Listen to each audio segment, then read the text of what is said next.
여러분 한번 상상해 보세요. 수년 동안 진짜 집요하게 여러분의 목숨을 노리면서 추격해오던 철천지원수가 드디어 죽었습니다. 와, 드디어 그 지긋지긋한 도망자 신세에서 벗어나게 된 거네요? 그렇죠. 근데 그 원수를 자기가 죽였다고 주장하는 어떤 남자가 피 묻은 왕관을 딱 들고 여러분을 찾아와서 발밑에 엎드리는 겁니다. 자, 여러분이라면 이 순간에 어떻게 하시겠습니까? 보통은 속으로 엄청난 쾌재를 부리지 않을까요? 겉으로는 표정 관리를 하더라도 말이죠. 맞아요. 당장 성대한 축배를 들거나 아니면 그 남자한테 막 두둑한 포상금이나 높은 벼슬을 내릴 수도 있잖아요. 네, 그게 우리가 흔히 생각하는 권력 교체의 뻔한 공식이죠. 그런데 오늘 우리가 파헤쳐볼 이 고대의 기록 속 리더는요, 우리의 그런 얄팍한 예상을 완전히 비웃어버립니다. 그 왕관 앞에서 갑자기 자기 옷을 갈기갈기 찢고 밥도 안 먹고 통곡을 하다가 급기야 그 왕관을 가져온 전령을 처형해버리거든요. 그러니까 우리가 흔히 떠올리는 승자의 쾌감이나 제로섬 게임의 규칙이 철저하게 붕괴하는 아주 놀라운 순간인 거죠. 승리의 기쁨 대신에 압도적인 비통함이 그 자리를 채운 겁니다. 바로 그 모순적이고 충격적인 장면이 오늘 우리가 뛰어들 깊이 있는 탐구의 출발점입니다. 여러분 환영합니다. 오늘 우리가 해부해볼 자료는 수천 년 전에 기록된 아주 강렬한 텍스트 사무엘하 1장입니다. 네, 정말 기대되는 주제네요. 오늘 우리는 단순히 고대 중동에서 벌어진 어떤 전투의 승패를 요약하려는 게 아니거든요. 타인의 비극을 대하는 인간 내면의 복잡성, 그리고 타협할 수 없는 절대적 원칙, 또 거대한 상실을 영원한 기억으로 빚어내는 어떤 권력자의 서사적 통제력, 이런 것들을 아주 낱낱이 파헤쳐 볼 겁니다. 네, 아주 묵직한 과제입니다. 이 텍스트가 겉보기에는 그냥 전쟁의 사후 처리를 다루는 것 같지만요. 그 기저를 보면 인간의 기회주의, 그리고 리더십의 본질에 대한 진짜 날카로운 통찰이 깔려 있거든요. 자, 그럼 이 모든 일이 벌어지고 있는 혼란스러운 무대 한가운데로 여러분을 안내해드리겠습니다. 시점은 다윗이라는 인물이 아말렉 사람들을 도륙하고 자기가 머물던 요새인 시글락으로 돌아와서 한 이틀째 숨을 고르고 있던 때입니다. 아주 지치고 피곤한 상태였겠죠. 네, 그런데 셋째 날에 막 흙먼지를 뒤집어 쓰고 옷이 다 찢어진 한 남자가 다급하게 다윗 앞에 나타나서 땅에 엎드립니다. 다윗이 도대체 무슨 일이냐고 물어보니까 이 남자가 이스라엘 진영에서 도망쳐 왔다고 하면서 사울 왕이 그의 아들 요나단 그리고 수많은 군사가 전사했다는 충격적인 소식을 쏟아내는 거예요. 당대 최고의 권력자이자 다윗을 그토록 괴롭혔던 정적이 사라졌다는 소식이었죠. 맞습니다. 그래서 다윗은 당연히 그 엄청난 소식의 진위를 확인하려고 꼬치꼬치 캐묻기 시작하죠. 그 질문에 이 남자가 아주 생생하게 그리고 되게 교묘하게 진술을 시작합니다. 자기가 길보아산 전장에서 직접 본 일이라고 하면서요. 무슨 말을 하죠? 혼전 속에서 사울 왕이 자기 창이 아주 위태롭게 기대어 있었고 적의 병거랑 기병들이 막 턱밑까지 쫓아오던 상황이었다고 해요. 그러면서 치명상을 입은 사울이 극심한 고통 속에서 자기한테 제발 목숨을 끊어달라고 부탁했다는 겁니다. 아, 거기서 이 남자의 행동이 진짜 기가 막히잖아요. 자기가 딱 보니까 어차피 사울이 못 살 것 같아서 자기가 판단해서 그를 죽였다고 말합니다. 그러고는 떡 본 김에 제사 지낸다고 사울 머리에 있던 면류관이란 팔에 있던 금고리를 챙겨서 다윗한테 가져왔다고 아주 당당하게 보고하죠. 심지어 다윗을 내 주라고 나의 주인이라고 부르면서 말이죠. 네, 저는 이 남자 행동을 보면 막 현대의 치열한 기업 전쟁 있잖아요. 거기서 파산 위기에 처한 경쟁 회사의 내부 직원이 딱 떠오르거든요. 회사가 무너지는 틈을 타가지고 1급 기밀 문서 같은 걸 몰래 빼돌려서 라이벌 회사 CEO한테 바치는 그런 내부 고발자나 기회주의자 말입니다. 아, 아주 정확한 비유네요. 속으로는 야, 내가 이 문서 넘기면 엄청난 스카우트 제의나 거액의 보너스가 떨어지겠지 하고 확신하는 거죠. 대체 이 남자는 왜 사울의 면류관이 자기한테 인생 역전의 티켓이 될 거라고 굳게 믿었을까요? 그 남자의 계산법 속에는 당대, 아니 어쩌면 시대를 초월하는 그 보편적인 권력의 생리가 깔려 있었기 때문입니다. 이 남자의 증언을 가만히 뜯어보세요. 그는 자기 행동을 고통받는 군주를 향한 일종의 불가피한 자비로 포장합니다. 아, 어차피 살 수 없는 줄을 내가 알았다 이런 식으로 합리화하는 거군요. 그렇죠. 근데 동시에 왕관이랑 팔찌를 챙겨서 새로운 실세인 다윗한테 바쳤잖아요. 이건 철저히 계산된 행동입니다. 이전 권력의 숨통을 내가 끊었으니까 그 공로를 인정해달라는 아주 노골적인 청탁인 거죠. 그러니까 적의 몰락은 곧 나의 승리다. 다윗도 당연히 이런 세속적인 공식을 따를 거라고 철석같이 믿은 거네요. 네, 다윗도 자기랑 똑같은 얄팍한 계산기를 두드릴 거라고 오판한 겁니다. 자기 혼자만의 김칫국을 거하게 마신 거군요. 타인의 몰락을 나의 성공 발판으로 삼으려는 그 얄팍한 기회주의. 하지만 그 계산기는 다윗이라는 인물 앞에서 완전히 박살을 나버리잖아요. 다윗이 왕관을 받고 예상치 못한 행동을 보이니까요. 맞아요. 그 자리에서 즉각 자기 옷을 찢어버리죠. 네, 자기들 옷을 찢고 죽은 사울과 요나단, 이스라엘 백성들을 위해서 날이 저물 때까지 오열하면서 밥까지 굶습니다.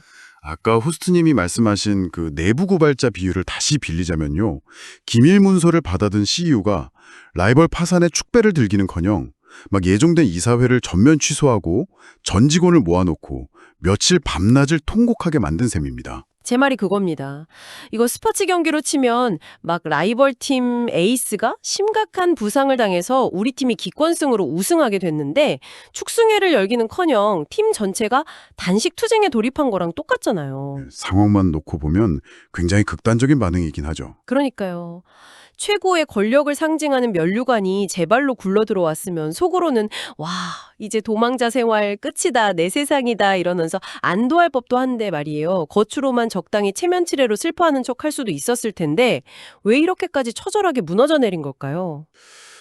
그 이유를 이해하려면 다윗의 애도가 정확히 어디를 향하고 있는지 짚어봐야 합니다. 텍스트를 보면 다윗이 단순히 사울이나 요나단이라는 개인의 죽음만을 슬퍼한 게 아니거든요. 아, 다른 이유가 또 있나요? 네, 거기에 더해서 여호와의 백성과 이스라엘 족속이 칼에 쓰러진 사실 그 자체를 통곡의 핵심으로 삼고 있습니다.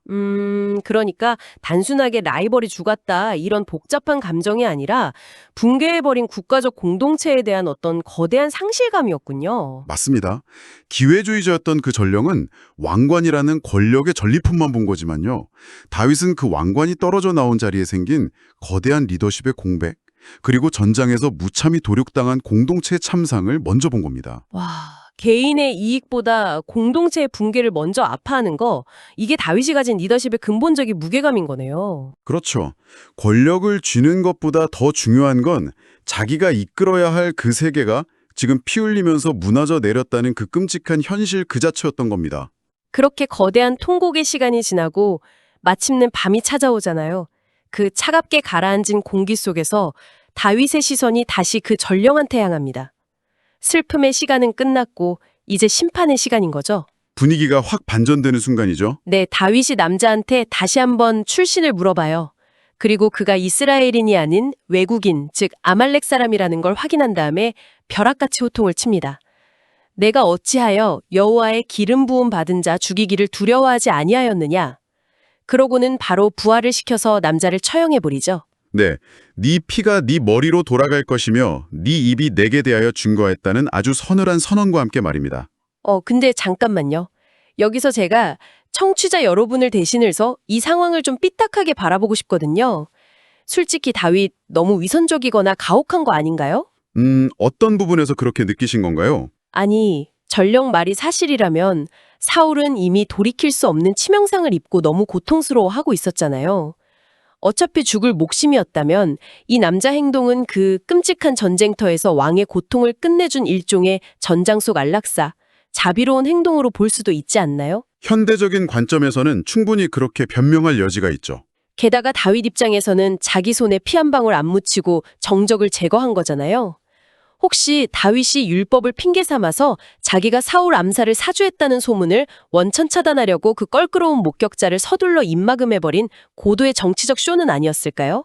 와, 아주 예리하고 냉소적인 접근이네요. 정치공학적 관점에서 보면 당연히 제기할 수 있는 의심입니다. 하지만 이 상황을 제대로 이해하시려면 고대 세계에서 어떤 절대적 원칙이 작동하는 메커니즘을 보셔야 해요. 절개적 원칙이요? 네. 다윗이 분노한 지점은 단순히 사울이 죽었다는 그 결과 자체가 아닙니다. 여호와의 기름 부음 받은 자라는 그 국가 공동체를 지탱하는 가장 신성하고 절대적인 권위를 일개 기회주의자가 자기 판단과 이익을 위해서 훼손했다는 그 사실에 분노한 겁니다. 아, 그러니까 그 신성한 권위라는 게 개인적인 인도주의적 판단, 고통을 덜어주겠다 이런 명분조차 허락하지 않을 만큼 엄청나게 무거운 것이었군요. 비교할 수 없을 만큼 무겁죠. 한번 생각해 보세요. 만약 다윗이 전쟁터의 혼란이나 안락사라는 합리화를 다 받아들여서 이 남자한테 포상을 내렸다고 쳐보죠. 그럼 어떻게 될까요? 아무나 왕을 죽여도 된다고 생각하려나요? 맞습니다. 왕이 약해지거나 고통받는 상황에서는 누구나 자의적으로 왕의 목숨을 뺏고 그걸 권력 거래의 수단으로 삼아도 된다는 아주 끔찍한 선례를 남기게 되는 거예요. 다윗 자신도 머지않아 왕자에 오를 사람이잖아요. 여기서 자기가 원칙을 타협해버리면 나중에 자기가 쓸 왕관의 권위도 언제든 그런 얄팍한 계산에 난도질당할 수 있다는 뜻이 됩니다. 아, 이게 단순히 종교적 경건함의 문제가 아니었네요. 국가의 근간이 되는 통치 시스템, 일종의 헌법적 가치를 철저하게 지켜낸 거군요. 네, 아주 정확합니다. 전령이 그 면류관 챙겨 들고 와서 보상해달라고 나불거렸던 그 오만한 입술이 결국 스스로 목을 조르는 사형 선고가 돼버린 거네요. 네, 자업자득이죠. 자, 이렇게 눈앞에 위협이자 기회주의자를 딱 처단하고 나서 다윗은 한 차원 더 높은 통치 행위로 나아갑니다. 처형장에서 끝내는 게 아니라 이 흩어질 뻔한 거대한 슬픔의 감정들을 모아서 영원히 기록될 예술작품으로 응집시키거든요. 맞습니다. 바로 활노래라고 불리는 장엄한 애가를 지은 부분이죠. 네, 그리고 이 노래를 그냥 한 번 부르고 마는 게 아니라 유다 족속한테 가르치라. 그러니까 철저하게 암기하고 대대손손 전승하라고 명령까지 내립니다. 이 대목에서 다윗이 가진 그 천재적인 서사 통제력이 정말 빛을 발하거든요. 이 활노래는 이스라엘의 위대한 영웅들의 서사시를 모아둔 고대 기록물 야살의 책에 등재가 됩니다. 오, 오늘날로 치면 국가 유공자 기록이나 공식 역사서에 딱 편찬된 거네요. 그렇죠. 완벽하게 공식적인 역사가 된 겁니다. 근데 이 노래 내용을 들여다보면 진짜 흥미롭거든요. 다윗이 가드나 아스글론 같은 적국 블레셋 거리에 이 패전 소식을 전하지 말라고 당부해요. 원수들이 조롱할까 봐 막으려는 거죠. 또 전투가 벌어졌던 그 길보아 산에 이슬이랑 비가 내리지 않기를 바란다고 아주 강력한 저주를 퍼붓습니다. 네, 공관 자체를 저주해버리죠. 그러면서 사울과 요나단이 독수리보다 빠르고 사자보다 강했다고 엄청나게 칭송을 하는데 여기서 제 눈길을 사로잡은 아주 독특하고 좀 이질적인 구절이 하나 있습니다. 어떤 구절인가요? 다윗이 이스라엘의 뗄들을 향해서 슬퍼하라고 막 외치면서 사울이 너희에게 붉은 옷을 화려하게 입혔고 금 놀이개를 너희 옷에 채워주었다. 이러면서 갑자기 그들의 패션이랑 주얼리를 회상하는 대목이에요. 아, 그 부분 참 눈에 띄죠. 아니 피비린내 나는 전쟁 비극을 노래하다가 갑자기 물질적인 풍요를 콕 집어서 말하는 이 묘한 이질감. 이거 도대체 어떻게 봐야 합니까? 아주 훌륭한 관전 포인트입니다. 보통 애가라고 하면 되게 영적이고 추상적인 슬픔에 머물기 마련이잖아요. 근데 다윗은 아주 구체적이고 피부에 딱 와닿는 물질적인 디테일을 꺼내든 거예요. 그러니까요. 이거 마치 현대 국가 장례식에서 낭독되는 추도사 같지 않나요? 막 슬픔에 잠긴 국민들 앞에서 떠난 리더가 재임 기간 동안 우리나라 GDP를 몇 %나 끌어올렸고 여러분의 식탁을 얼마나 윤택하게 만들었는지 기억하십니까? 이렇게 호소하면서 눈물을 확 유도하는 것 같아요. 와, GDP 비유가 정말 딱 들어맞네요. 이 웅장한 서사 속에서도 대중의 가장 세속적이고 현실적인 향수를 자극하는 다윗의 화법이 저는 진짜 소름 돋게 치밀해 보이더라고요. 그 GDP 비유에서 우리가 한 걸음만 더 깊이 들어가 보죠. 다윗의 발언은 단순한 경제적 회상이 아닙니다. 이걸 넘어서는 고도의 심리전이자 프레이밍 전략이에요. 프레이밍 전략이요? 어떻게 작동하는 거죠? 자, 거대한 군사적 패배 직후잖아요. 백성들 마음속에는 불안감도 있지만 사울의 무능함을 향한 엄청난 원망이 싹틀 수밖에 없습니다. 분노의 화살이 어디로 튈지 모르는 혼만기죠. 그런데 다윗이 백성들의 시선을 사울이 주었던 풍요로 확 고정시켜버리는 겁니다. 아, 원망할 틈을 안 주는 거네요? 그렇죠. 백성들은 사울을 탓하는 대신에 자기들이 누렸던 그 화려한 붉은 옷, 금 놀이개가 이제 사라졌다는 걸 깨닫고 자기 자신의 상실을 애도하게 됩니다. 사울을 비참한 패배자가 아니라 이스라엘의 경제적 전성기를 이끌었던 든든한 공급자로만 기억하게 뇌리에 박아버린 거죠. 와, 비난의 화살을 완전히 슬픔의 눈물로 치워내버린 거군요.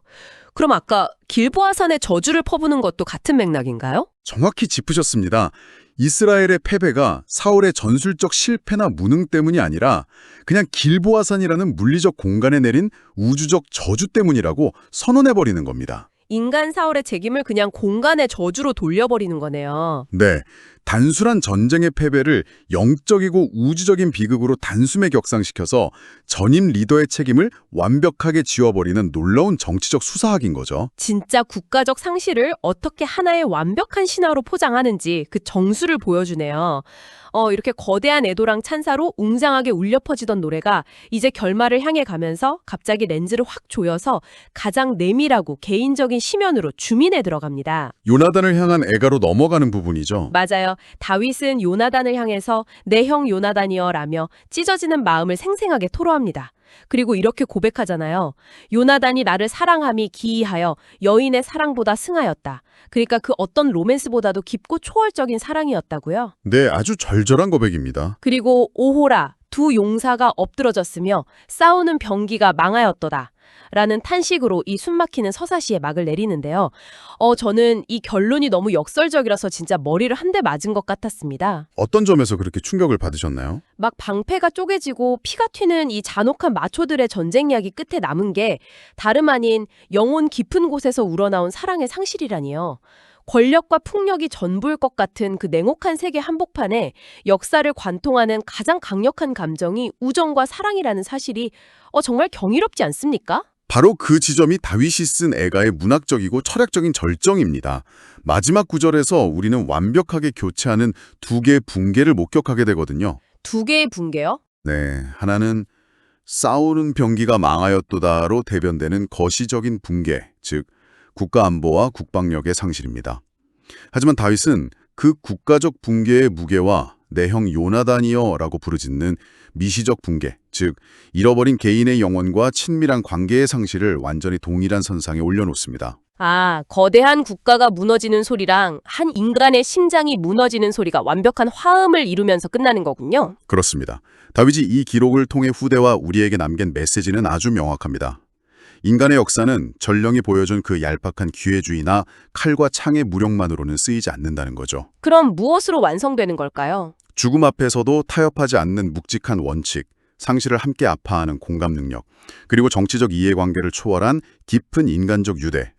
이런 것들이 없다면 진정한 리더십도 역사도 결코 완성될 수 없다는 서늘하고도 따뜻한 통찰을 전해주는 겁니다. 와, 오늘 우리의 이 깊이 있는 탐구 여정을 돌아보니까 그야말로 숨이 가쁩니다.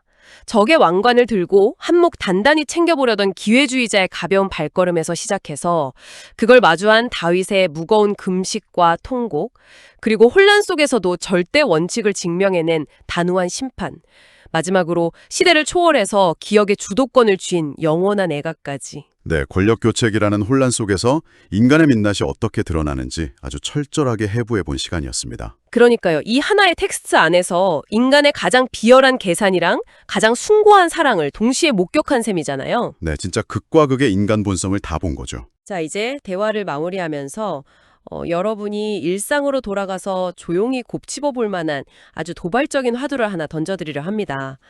오늘 우리는 몰락한 전임 리더들을 완벽한 영웅으로 미화해서 온 백성이 부르게 만든 다윗의 활노래를 들여다봤잖아요. 네, 아주 천재적인 프레이밍이었죠. 여러분, 현대의 정치판이나 거대한 기업의 권력교체기를 유심히 한번 지켜보십시오. 새로운 리더가 전임자의 몰락을 대할 때 과연 그들이 보여주는 그 웅장한 애도는 순수한 비통함일까요? 생각할 거리가 많은 질문이네요. 아니면 찢어지고 분열된 조직을 단합된 슬픔이라는 이름으로 하나로 꿰매서 자신의 새로운 권력을 아주 공고히 다지려는 천재적인 리더의 완벽한 정치적 마스터 플랜일까요? 거대한 슬픔조차도 통치의 수단이 될 수 있다는 이 묵직한 진실 앞에서 과연 우리는 타인의 상실을 어떻게 바라보고 프레이밍하고 있는지 스스로에게 물어볼 때입니다. 애도와 통치 그리고 감정과 정치의 경계선이 대체 어디인지 묻는 진짜 매서운 질문입니다. 네, 그 모든 복잡한 진실의 답은 핏빛 2세를 머금고 무너져 내린 저 고대의 길보아 산만이 침묵 속에 알고 있겠죠. 우리는 오늘 승자의 뻔한 축배 대신에 권력과 슬픔이 빚어내는 가장 깊고 탁한 인간의 심연을 들여다보는 뜻밖의 여정을 함께 했습니다. 네, 저도 오늘 깊은 이야기 나눌 수 있어서 아주 뜻깊었습니다. 오늘 우리가 파헤친 이야기들이 여러분이 세상을 보는 시야에 새롭고 날카로운 질문의 씨앗을 심어주었기를 바랍니다. 오늘 시간은 여기서 마무리하겠습니다. 여러분, 다음에도 더 깊고 흥미로운 이야기로 찾아오겠습니다. 감사합니다.